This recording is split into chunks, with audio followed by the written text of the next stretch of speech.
नमस्कार दोस्तों। मैंने परसों आपको एक कहानी बताई थी जिसमें एक स्ट्रगलिंग एक्टर अवधेश शर्मा की आप बीती थी। अवधेश को 1.5 से 2 साल हो गए थे और उसे फिल्मों में काम नहीं मिल पा रहा था। वह कई दिन तक कमरे में बैठ के रोता रहा और दिमाग में बस यही था कि घर तो अब जा नहीं सकता, तो अब फिल्मों में काम कैसे मिले। बॉलीवुड के लाइन प्रोड्यूसर ने अवधेश को साउथ में भेजा, लेकिन उसके साथ वहां पर भी वही सब हुआ जो मुंबई में हो रहा था, क्योंकि मुंबई वाले लाइन प्रोड्यूसर ने अवधेश के बारे में पहले से ही उस बंदे को बता दिया था। अवधेश कुछ दिन के बाद में अपने कमरे से निकलता है और साउथ से सीधा वापस मुंबई आ जाता है। मुंबई आने के बाद में वो फिल्म के सेट पर किसी आदमी का इंतजार कर रहा था। इस आदमी ने भी अवधेश के साथ में किसी समय पर संबंध बनाए थे और अवधेश को कहीं ना कहीं ये लगने लगा था कि शायद ये इंसान उसकी हेल्प कर सकता है। फिल्म के सेट पर ही अवधेश को एक बुजुर्ग आदमी मिला। उसने अवधेश को पहले वहां देखा हुआ था, तो उसने अवधेश से बात की और उसे अपने घर पे बुलाया।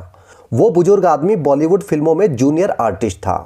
अवधेश जब घर गया तो बुजुर्ग आदमी ने उससे कहा कि यहाँ बहुत सारे तुम्हारे जैसे लड़के हर रोज आते हैं। हर 2-4 दिन के बाद में कोई ना कोई यंग लड़का इनके जाल में फंसी जाता है।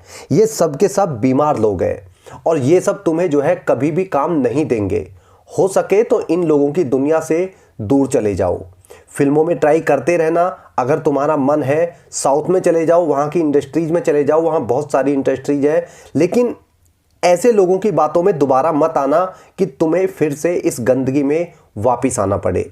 बुजुर्ग व्यक्ति ने कहा कि मैं तुम्हारे पिता की तरह हूं, मैं तुम्हारे पिता की उम्र का हूं और तुम्हें अपने बच्चे की तरह सलाह दे रहा हूं। अवधेश को पहली बार किसी से सच्चे मन से सलाह मिली, हमदर्दी दिखाई किसी ने, तो अवधेश वहां पर फूट फूट कर रोने लगता है। अवधेश ने कहा कि वह ये सब जो कर रहा है वो कभी भी अपने मन से नहीं कर रहा है। वो यहाँ पर एक एक्टर बनने आया था और उसे कोई भी राह नहीं दिखाई दे रही है और मैं इस दलदल में धंसता चला गया, क्योंकि मैं चाहता ही नहीं था कि कभी भी इस तरह के काम करूं। इसके बाद बुजुर्ग व्यक्ति ने कहा कि कितने दिन काम नहीं मिलेगा, 2 महीने, 4 महीने, 6 महीने, 1 साल या 2 साल, लेकिन मेहनत करो ऑडिशन देने में। ऐसे लोगों के जाल में या ऐसे लोगों की बातों में मत आओ। जैसे भी हो तुम इन लोगों की दुनिया से निकल जाओ। फ़ोन नंबर बदल लो, जहां रहते हो उस घर का पता कहीं और शिफ्ट हो जाओ। इन लोगों से मिलो ही मत।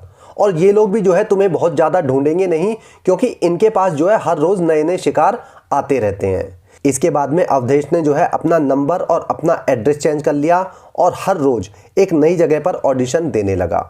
अवधेश बॉलीवुड का मोह छोड़ नहीं पा रहा था। अलग अलग जगह ऑडिशन देते हुए भी उसे कई महीने बीत गए। पैसे की तंगी होने लगी। जब अवधेश के मन में ख्याल आते कि पैसे की तंगी हो रही है तो इस आदमी को कॉल कर ले, कभी सोचता कि उस आदमी को कॉल कर ले, क्योंकि उसके पास में खाने तक के पैसे नहीं थे, उसके पास में रूम का किराया देने तक के पैसे नहीं थे। लेकिन अवधेश ने अपने आप को उस समय मजबूत किया और जैसे तैसे करके गुजारा किया, लेकिन ऑडिशन देता रहा। एक दिन एक प्रोडक्शन हाउस के बाहर अवधेश को एक आदमी मिलता है, जिसने अवधेश को साउथ में भेजा था। अवधेश को देखकर उसने पूछा कि अरे कहाँ हो तुम आजकल। इस पर अवधेश ने कहा कि उसकी दादी की मौत हो गई थी, तो वो अपने गांव चला गया था। इसके बाद उस आदमी ने अवधेश को मिलने को कहा। पैसे की तंगी अवधेश को गले तक आ चुकी थी। ना खाने को रोटी थी, ना कमरे का किराया देने को पैसे थे। दिमाग उसका फटने को तैयार था कि आखिर करे तो क्या करे। अगर उस आदमी के पास में जाता है उसके घर पे, तो फिर से वही सब शुरू हो जाएगा जिसको अवधेश भूलने की कोशिश कर रहा है, जिससे बाहर निकलने की कोशिश कर रहा है। इसलिए अवधेश उस आदमी के घर पर नहीं जाना चाहता था। इसी कश्मकश में कई दिन बीत जाते हैं, लेकिन अवधेश ने ऑडिशन देने बंद नहीं किए। ऑडिशन के समय ही अवधेश की मुलाकात एक कॉस्ट्यूम डिजाइनर से हुई, जो कि एक औरत थी और उसकी उम्र लगभग 50 वर्ष थी। वो अवधेश के पास में खुद आती है और उसने अवधेश को बोला कि हम इंडस्ट्री में जो स्ट्रगल कर रहे हैं, ऐसे आर्टिस्ट को पार्ट टाइम जॉब देते हैं, जिससे वो ऑडिशन भी देते रहे, उनका काम भी ना रुके और उनका जो खर्चा है, घर खर्च है, वो चलता रहे। ये सुनकर अवधेश खुश हो जाता है कि चलो पार्ट टाइम काम मिल रहा है और साथ में वो ऑडिशन भी देता रहेगा, इससे पैसे की तंगी उसको नहीं आएगी। अवधेश ने तुरंत हाँ कर दी। उस औरत ने कहा कि फिल्मों में कॉस्ट्यूम डिजाइनर के अलावा उसका एक मसाज पार्लर भी है। तुम्हें पहले 2500 रुपये देकर रजिस्ट्रेशन कराना होगा और 15 दिन की ट्रेनिंग भी लेनी होगी। अवधेश को ज़रूरत थी तो उसने औरत की बात मान ली। 15 दिन की ट्रेनिंग के बाद में औरत ने कहा कि क्लाइंट के आने पर बाहर लाइन में खड़े हो जाना है, जो तुम्हें चुनेगी तुम उसके साथ में केबिन में चले जाना। अवधेश ने अगले 6 से 7 दिनों तक देखा कि वहां पर न सिर्फ रईस घरों की औरतें आती थी बल्कि बॉलीवुड के कलाकारों की हाउसवाइफ्स भी आती रहती थी। लेकिन 6 से 7 दिन के बाद भी अवधेश को जो है किसी ने नहीं चुना, बल्कि दूसरे लोगों को चुन लिया जाता था, लेकिन अवधेश को कोई भी नहीं चुनता था। अवधेश ने जो है कॉस्ट्यूम डिजाइनर को ये बात बोली तो उसने कहा कि जल्दी ना करो, कोई ना कोई तुम्हें जरूर सेलेक्ट करेगी, लेकिन कल से और भी अच्छे से बन के आना और भी अच्छे से तैयार होकर आना। करीब 14 से 15 दिन के बाद में एक औरत ने अवधेश को चुना। उसकी उम्र 45 साल के करीब थी। वो अवधेश के साथ में केबिन में गई और मसाज के समय ही अवधेश को जो है स्मूच करने लगती है और किस करने लगती है। यह देखकर अवधेश जो है डर जाता है, क्योंकि उसे सिर्फ जो है मसाज करने के लिए बोला था। उसे कभी भी यह नहीं बताया गया था कि इस तरह के काम भी करने पड़ सकते हैं। लेकिन अवधेश को अच्छा लग रहा था, क्योंकि किसी औरत के साथ में अवधेश को जो है ये पहला उसका अनुभव था। काफ़ी देर तक दोनों एक दूसरे को किस करते हैं, स्मूच करते हैं। तो उस औरत ने जो है अवधेश को अपने घर पे आने को इनवाइट कर दिया। घर जाने पर जो है उसे 10,000 रुपये देना तय हुआ। अवधेश घर जाता है और पता चला कि वो औरत जो है काफ़ी रईस थी, बल्कि उसका जो पति था वो विदेश में रहता था। अवधेश के वहाँ जाने पर उस औरत ने जो है अवधेश को अच्छे से खाना खिलाया और उसके बाद उनमें संबंध बने। अवधेश ने पहली बार किसी औरत से संबंध बनाए थे तो उसे भी जो है काफ़ी अच्छा लगा। आधी रात के बाद में वो औरत जो है अवधेश को लेकर मरीन ड्राइव पर गई। वहाँ उन दोनों की काफ़ी बातें होती हैं और उस औरत ने बताया कि उसका जो हस्बैंड है वो विदेश में रहता है, वो यहाँ पर अकेली रहती है, लेकिन उसके पास में पैसे की किसी भी तरह की कोई कमी नहीं है। वो हर रात किसी ना किसी को अपने घर पे बुलाती है। इसके बाद वो वापस घर आते हैं, फिर से उनके रिलेशन बनते हैं। सुबह को वो औरत अवधेश को 10,000 रुपये की जगह 15,000 रुपये देती है। अवधेश और उस औरत के बीच में अगले 6 से 7 महीने तक यही सिलसिला चलता रहता है। जब भी वो औरत अवधेश को बुलाती, अवधेश उसके घर जाता, वो पूरी रात रिलेशन बनाते, सुबह को पैसे लेकर अवधेश वापस अपने घर आ जाता। एक दिन उस औरत ने जो है अपने घर पे एक छोटी सी पार्टी रखी। उस पार्टी में सभी औरतें जो है 40 साल से लेकर 60-65 साल तक की एज की थी। वो अमीर औरतों की किट्टी पार्टी थी।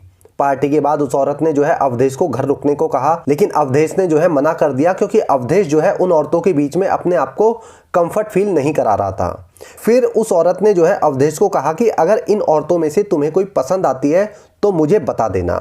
लेकिन अवधेश जो है अपने घर आ जाता है।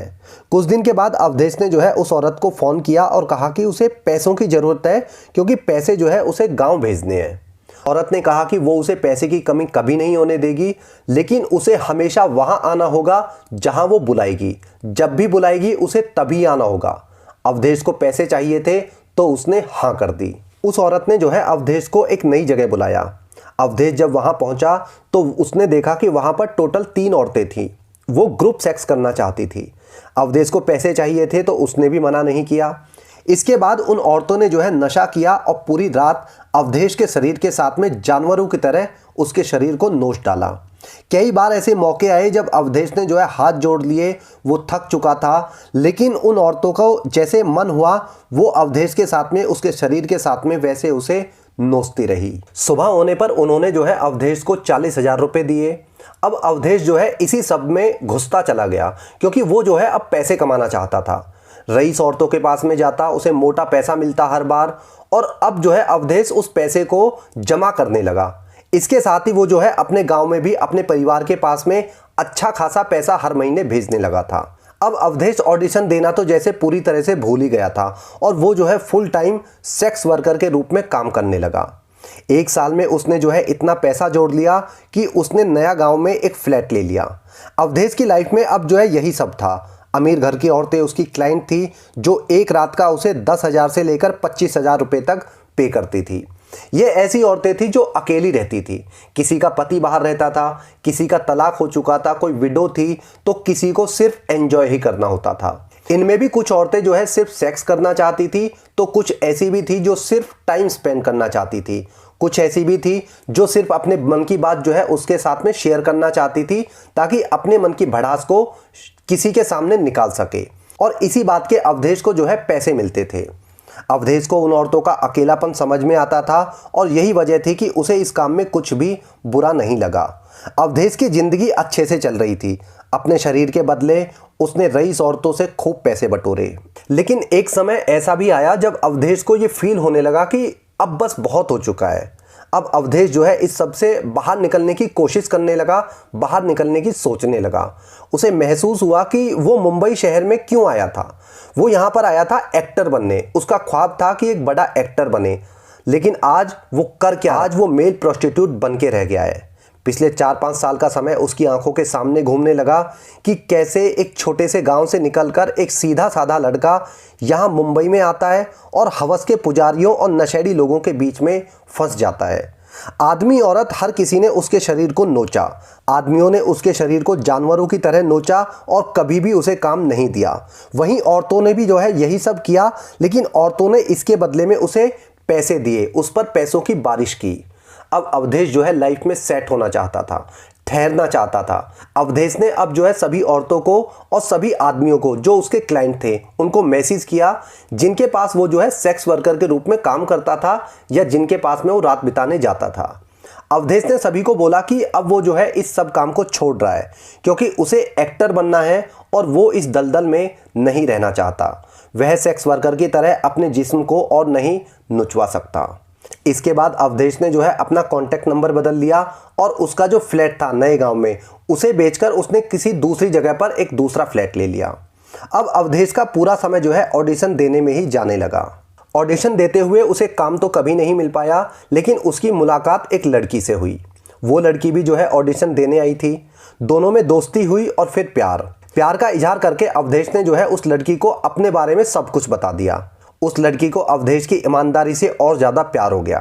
अब दोनों जो है 3 साल से एक साथ में रहते हैं, एक ही रूम में रहते हैं और जल्दी ही शादी करने वाले हैं। अवधेश अभी भी जो है मुंबई में ही रहता है और दोनों ऑडिशन के अलावा अलग अलग जगह नौकरी भी करते हैं। लेकिन अब जो है अवधेश एक्टिंग को अपना सब कुछ नहीं मानता है। अब उसे लगने लगा है कि मौका मिला तो ठीक है, वरना कुछ और भी कर सकते हैं, लाइफ में और भी बहुत सारे ऑप्शंस हैं। लेकिन वो अब इस गंदगी का दोबारा से हिस्सा नहीं बनेगा, चाहे उसके पास में पैसे हो या ना हो, चाहे वो फिल्मों में काम कर पाए या ना कर पाए, लेकिन वो इस गंदगी में दोबारा से नहीं घुसेगा। ये अकेले अवधेश की कहानी नहीं है दोस्तों। ऐसे सैकड़ों नहीं हजारों लड़के लड़की हैं जो बॉलीवुड में एक्टिंग करने आए और बॉलीवुड की गंदगी में ही कहीं खो गए। ऐसे लड़कों को हमेशा दूसरा मौका नहीं मिलता है जिस तरह से अवधेश को मिला है। ऐसे लड़के लड़की जो बॉलीवुड में कैरियर बनाना चाहते हैं, उन्हें ऑप्शंस भी रखने चाहिए कि अगर चलो बॉलीवुड में काम नहीं मिलता है, फिल्मों में काम नहीं मिलता है, टीवी सीरियल्स में काम नहीं मिलता है, तो वापस अपने घर आकर दूसरा काम कर सकते हैं। दौलत और शोहरत पाने के चक्कर में अपना जीवन समाप्त कर लेना कोई समझदारी नहीं है, या किसी गंदगी में घुस जाना, कई गंदे काम करने लगना, ये समझदारी बिल्कुल नहीं है। बॉलीवुड से अलग दूसरे फील्ड में भी पैसा है, बॉलीवुड से अलग दूसरे फील्ड में भी शोहरत है, लेकिन किसी भी कैरियर को दिमाग पर हावी नहीं होने देना चाहिए कि हमें सिर्फ यही करना है और यही हमारी ज़िंदगी है। अभी इस वीडियो में इतना ही। जल्दी मिलता हूँ अगली वीडियो में। जय हिंद।